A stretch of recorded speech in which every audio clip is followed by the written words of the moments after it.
roughly 400 days left until we can expect the crypto market to truly top. If history is in any way accurate, Moonboys worldwide are holding their breath and clenching their cheeks in preparation for what is about to come. And what if I told you that what's about to come will be more explosive than you after a few too many chicken chalupas? So if you're ready to make thousands, millions, billions, potentially trillions of dollars in this bull market, hit that like, hit that subscribe, get signed up to FEMX below. This is your very last week to sign up to FEMX below without having to KYC. So basically, if you're interested in buying or trading in the future, sign up now. And without any further ado, let's absolutely dump on into Bitcoin right now. Absolutely massive. The very first week since rate cuts, the very first rate cuts in 4 years. Watching as well the SPX, the stock market, to see how that does. Opened up pretty green, currently having a little bit of a dumpy. But before we actually continue with just these charts, the tentacle analysis, let's absolutely take a look at a few other things here.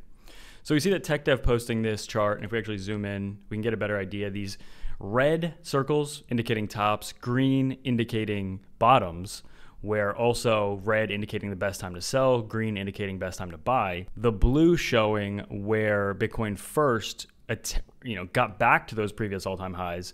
And you can see if we zoom in on this chart that on the RSI, it's much lower every single time. Back in 2017, 2013, 2020, and also now. The RSI is much lower at these same price levels as it was the first time that it got to those price levels. And basically, it's a good way to illustrate where we are in the cycle. We also see TraderMain talking about the last pumps that we've had, because this has been going on for about 7 months. It's been lower high after lower high, lower low after lower low. But he's saying here that the main difference this time from the other few attempts that we've seen is that we're coming off of a potential lower low. Bears are running out of time, basically. I think it makes sense here, definitely. I think that, if we zoom in to this chart, realistically, if you want a big breakdown here, we need a pretty strong rejection exactly where we are, because this is, if we go a little bit higher than we are, it'll be the very first higher high on these charts in the past like 7 months. So it's been a lot of trading sideways, and if we actually can get a higher high here, which again, we are literally, from the highest we went so far, we're about 0.5% of a pump away of putting in a higher high, matching the highs set back at the end of last month. Okay, so that would be big if we were actually able to do that. It still hasn't happened yet, but maybe by the time you're watching this video, we have a decision. Have we gotten a rejection on this 200-day moving average? Have we gotten a pump above it? Either way, it's such a big moment, basically. Even though nothing, at this very second, nothing massive has happened, it's literally within 0.5% of being something, extraordinarily massive.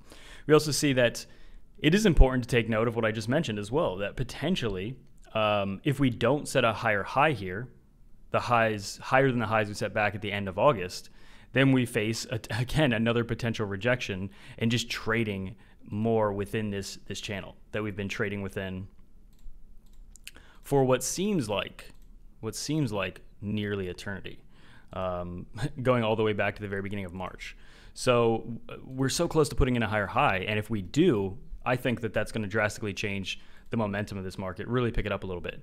We also see Bitcoin clearly, look at this chart compared to the generic Wall Street cheat sheet psychology. Honestly, if we're looking at this as optimism, yes, there's definitely some optimism, but there's still a lot of doubt, a lot of disbelief, honestly. But there is some hope and some optimism, but a lot of disbelief. Obviously, there are people that believe, but overall, look at some of the comments too. Most of the comments, if Bitcoin's up $1,000 and then it drops like $500, immediately people will start commenting about, it's a massive trap, down to 58,000 next, then 40,000 next. So, and the last thing I want to say about just on Twitter here is that basically to own one Bitcoin, 0.3%, less than 0.3% of people in the world can own an entire Bitcoin or more. So these little guys right here, it's too zoomed in. These little guys right here, this is the percentage of people that can own a Bitcoin or more. So I think a lot of people watching this video, honestly, are some of these people, because these people are not watching crypto videos on YouTube. Why would they be? But as time goes on, this is going to get smaller and smaller and smaller. You go back 10 years, how many people could have owned one Bitcoin? Oh my gosh, millions, hundreds of millions. Literally billions of people could have if we go back 10 years. But now in 2024, yeah, basically, if you really all of a sudden got really interested in Bitcoin for the first time and you wanted to start really allocating, you have to fight a lot of people just to get even to one Bitcoin. I mean, unless you're worth like a large net worth, then yeah, you could go buy a Bitcoin, but that is not the case for most people. So following up from yesterday, we've had 1, 2, 3, 4, 5, 6 green daily candles. And, you know, could we get a short rejection? Could this be a fake out? Immediately, so far, you can see we popped above it actually. And so far, we're just kind of trading right there, the 200-day. It's huge.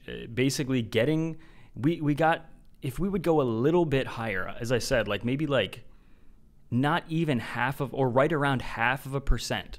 So if Bitcoin gets to about 65,000, a little over 65,000, that will be a new high, a higher high, and will be the highest Bitcoin has been since back in August, the very first day of August, actually, because it started dumping basically as soon as August began. That was when the Japanese carry trade kind of brought Bitcoin and the stock market down a lot. But really, I mean, as you can see, we have currently, this is not either a lower low or higher low. It's still in progress. If we get a rejection or a pump, then that'll have a decision. But we have this. This was a lower high to this high. This was a lower high to this high. And this was a lower high to these highs back in March. So again, it's just been high, lower high, lower high, lower high. And we have the potential for the very first time when we combine that with the weekly chart for Bitcoin, where we're so close to getting our first bullish MACD cross since all the way back in 2023. Also, the RSI has, as many people have pointed out, and I continue to as well, began breaking out here for the very first time of this entire year on the weekly chart. So in all of that as well, if we actually zoom in on just the weekly chart, currently we're actually sitting right on top of the 21-week moving average, which this could end up being pretty good support. I mean, this is a huge moment because if you're new to the market, you might be looking at this chart and thinking, you know, well, not much has happened. This isn't a big deal. This is what people who have been in the markets for a long time look for to really get excited before the real move happens. Okay, so even though it might look a little boring and not much volatility is happening, you know, second by second, this is exactly what people who watch for these setups and spend years and so much time trading or accumulating, these are the type of setups you look for. Because when these trends start breaking, things start happening fast very often. And if you can go back to the earliest point of that breakout as possible and catch it before it actually happens, well, that's basically how you can make the most profit, right? Why would you not want to do that? Even if it's not 100% all the time, if you have that tool, I mean, you got to use it. We also see that, okay, so the second, third, fourth halving, 550 days roughly after each one of these halvings is kind of when Bitcoin has topped out. You see this was exactly 550 days back in 2018, topped out about $750 billion in the entire crypto market cap. Same thing here in November of 2021. It was about a $2.1 trillion market cap. And if we do the same thing, 550 days from the fourth halving, that puts us at basically September or August of 2025. Meaning we have basically 11 months or basically entire year of where we should be expecting the crypto market cap to go up. This chart is the crypto market cap, not just Bitcoin. It's everything, so the entire crypto market cap. And we can expect this truly, to top out. As you can see from this chart, we shouldn't be topping out right now, right? And we haven't. We're obviously, in my opinion, not even close to it. But we shouldn't really be expecting those mega gains to finally start, pulling large profit or whatever you want to do until we get to even, I want to say the earliest, maybe like December of this year. It's the very earliest of where we can start expecting these gains to be kind of crazy, especially for Bitcoin, because Bitcoin pumps first. Bitcoin pumps its hardest first, and then a lot of this second half of this box here is mainly altcoins pushing the crypto market cap up. So this is where you can expect the altcoins to really, and again, I know based on reading my comments, a lot of people have altcoins. In fact, one of the comments I got yesterday was, nobody cares about Bitcoin or something along the lines obviously I know definitely, I mean, I care about Bitcoin because all my videos are about Bitcoin, and a lot of you guys care as well, but I think a lot of people do specifically look for altcoins. Same thing with the stock market. We put in a new high recently, a new all-time high for the stock market. Bitcoin's still kind of following along, but as for right now, I mean, this is just a huge make or break moment. This is one of those moments too to just be very aware of a fake out, meaning like, you know, you look at this chart on the daily for Bitcoin and you see that we're right on this. You know, maybe we'll get a little move down, maybe we'll retest 60, whatever, or we go up immediately. The point is really kind of wait for a confirmation. Right now it's too early to, you know, we don't have any confirmation yet. We're just literally at a very good place where this is where we should expect something to happen, but it hasn't yet. Honestly, by the time this video gets uploaded, it could, meaning it could be any moment, but just not yet. And remember, this is your last full week to sign up with the link below to FEMEX if you want to buy Bitcoin or altcoins without having to KYC. After this month, KYC will be required, and it'll just be a much more complicated, painful process if you want to sign up. And without any further ado, it's for me.